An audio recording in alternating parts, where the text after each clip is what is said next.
20-22 साल 23-24 साल में सिर्फ नशे की आदत में पड़ गया है, गलत एवं में पड़ गया है। अगर आपने कुछ करना है अपने धर्म की रक्षा करो, अपने लव जिहाद जो बहन बेटी फंस जाती है उनकी रक्षा करो, अपने धर्म के लिए खड़े हो, गौ माता की रक्षा करो। और भैया ये तो त्यौहार, ये तो एक तरह से हमारा सेलिब्रेशन है। तो आपका नाम क्या है? मेरा नाम दक्ष नाम है, मेरा दक्ष हिंदू करके। अच्छा, कहाँ से हैं आप? और मैं दिल्ली से हूँ। अच्छा, दिल्ली से। अयोध्या कब आना हुआ आपका? अयोध्या हम परसों के आए हुए हैं यहाँ पे। अच्छा, परसों के। तो जिस तरीके से राम मंदिर अभी ये बन रहा है उसको लेके खुशी जाहिर कीजिए। देखो ये खुशी, आप जितने यहाँ पे लोग चेहरे देख रहे हो सबके चेहरे देख ही सकते हो, और सिर्फ इनके चेहरे क्या, पूरे कैमरामैन से कहेंगे थोड़ा कैमरे को घुमाएं। पूरे भारतवर्ष में खुशी है ना। और ये हमारे लिए सौभाग्य की बात है, ये वो पीढ़ी है जो अपने सामने इस मंदिर को बनता देख रही है। ना जाने हमारी कितनी पीढ़ियाँ, कितने कार सेवक, कितने कोठारी बंधु, दो बेचारे वो 21-22 साल के थे हैं। और मैं इस देश सोते युवा, जो देश का युवा है, जो 20-22 साल 23-24 साल में सिर्फ नशे की आदत में पड़ गया है, गलत एवं में पड़ गया है। अगर आपने कुछ करना है अपने धर्म की रक्षा करो, अपने लव जिहाद जो बहन बेटी फंस जाती है उनकी रक्षा करो, अपने धर्म के लिए खड़े हो, गौ माता की रक्षा करो। और भैया ये तो त्यौहार, ये तो एक तरह से हमारा सेलिब्रेशन है, हमारा त्यौहार है अपने भगवान श्री राम को लेके, जो अपने घर वापसी हमारे भगवान को, हमारे जो जिस चीज़ के लिए हमने लड़ाई लड़ी, इतनी लाशें मार दिए गए लोग, किस लिए आज वो दिन आ गया। एक चीज़ मुझे और बताइए, राम तो कड़ में हैं और आज से नहीं हज़ारों बरस पहले से जिस तरीके से लोग बोल रहे हैं कि जो राम को लाए हैं हम उनको लाएंगे, थोड़ा उसको एक तरीके से एक्सप्लेन करिए। आप बाबा हैं, साधु हैं, आप अच्छी तरह एक्सप्लेन कर सकते हैं। मैं उसका एक्सप्लेन कर देता हूँ कि जो राम को लाए हम उनको लाएंगे, जो 65 साल में राम को नहीं ले पाए उनको क्यों लाएंगे हम?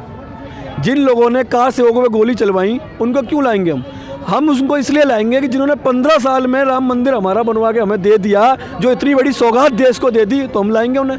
2024 में क्या मतलब कहाँ से लाएंगे ये समझ नहीं आता। राम तो कड़कड़ में हैं, अरे इतिहास है ये, आप सुनो, हजारों बरस से हैं, हजारों बरस से राम हमारे हैं। लेकिन इसका तात्पर्य है जो राम को लाए हम उनको लाएंगे, यानी भगवान श्री राम को जिन्होंने इतनी बड़ी सौगात दी है। कहने का मतलब ये मंदिर जो बनवाया, मंदिर बनवाया है, जो उनका घर दिया है, उसका इसका कहने का तात्पर्य ये है राम को कोई लेके नहीं आया। अरे हम राम से, राम हमसे थोड़ी है, राम को कोई लेके नहीं आया, राम तो पहले से ही थे, है क्या नहीं?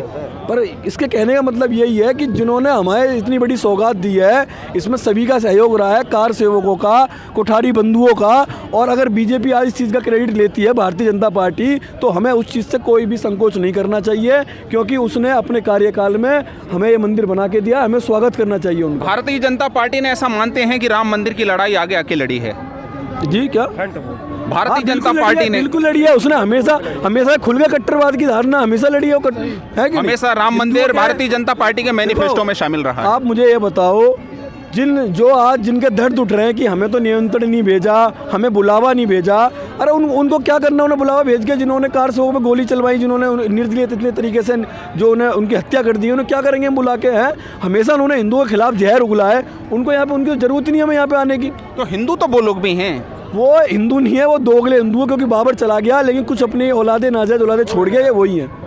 आगे समझ। एक चीज़ और बताइए मुझे, आप युवा साधु हैं तो युवाओं को क्या संदेश देना चाहेंगे? मैं देश के प्रत्येक युवा से यही कहूँगा, अपने धर्म के लिए, अपने धर्म की बहन बेटियों के लिए। उस प्रत्येक युवा में हिंदू ही शामिल हैं या मुस्लिम युवा भी शामिल है, यानी किसी भी धर्म के युवा शामिल नहीं, हमारा सिर्फ हिंदू, हम किसी और कोई हमारा भाईचारा नहीं है। अच्छा। लोग कहते हैं भाईचारा, बहुत चारा बन गए, भाई बन गए, हम चारा बन गए, कोई हमारा भाईचारा नहीं है। मैं प्रत्येक सनातनी हिंदू के हर एक युवा से यही कहूँगा, अपने धर्म के लिए, अपने हिंदू धर्म के लिए लड़ो, अपनी गौ माता के लिए लड़ो, अपने राष्ट्र के लिए लड़ो, अपने हिंदू धर्म की बहन बेटी को लड़ो। तो दक्ष जी, मैं आपसे एक क्वेश्चन और करूँगा। जिस तरीके से आज की पॉलिटिक्स भारत की हिंदू मुस्लिम का तड़का जिसमें देखने को मिलता है, तो थोड़ा हिंदू मुस्लिम के भाईचारे को या हिंदू मुस्लिम को लेकर आपका क्या कमेंट है? देखो, पॉलिटिक्स की राजनीति की बात करें तो ये हमेशा जो भाईचारे की चोट पीटते हैं, जो छाती फाड़ के कहते हैं भाईचारा, और जो राजनीति पार्टी ये कहती है कि भैया बीजेपी हमेशा हिंदुत्व का वोट लेती आई है।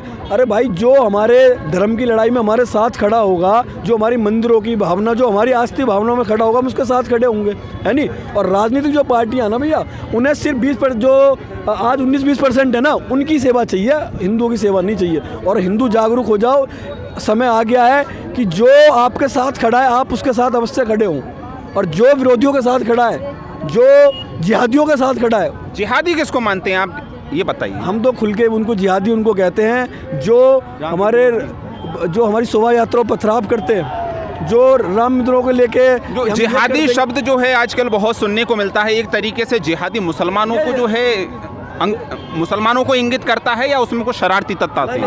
आतंकवाद का दूसरा नाम है जिहादी। जो ऐसे काम करेंगे, जो इस तरीके से हमारे आस्था को ठेस पहुंचाएंगे, हमारी गौ माता को काटेंगे या पथराव करेंगे हमारे भव्य शोभा यात्राओं पे, तो वो जिहादी कहलाएंगे और कुछ नहीं कह सकते हम उन्हें। बाकी महाराज जी आप इनसे ये बड़े हैं मेरे साथ। तो दोस्तों, जैसा कि आप देख रहे थे, हमारे साथ ये दिल्ली से आए हुए दक्ष एक साधु हैं, युवा हैं, और ये दिल्ली से आए हुए हैं। तो युवाओं को लेकर जो क्वेश्चन हमने किया, क्या संदेश देना चाहते हैं, वो आपने देख लिया होगा। और भारतीय जनता पार्टी की राजनीति को इन्होंने बताया कि राम मंदिर हमेशा भारतीय जनता पार्टी की राजनीति यानी मैनिफेस्टो में हमेशा शामिल रहा है। और कांग्रेस को लेकर भी इन्होंने हमला बोला कि कांग्रेस की राजनीति का सूर्य अस्त हो चुका है। फिलहाल इस वीडियो में इतना ही, और अधिक अपडेट के लिए बने रहिए लोकसभा टाइम्स के साथ।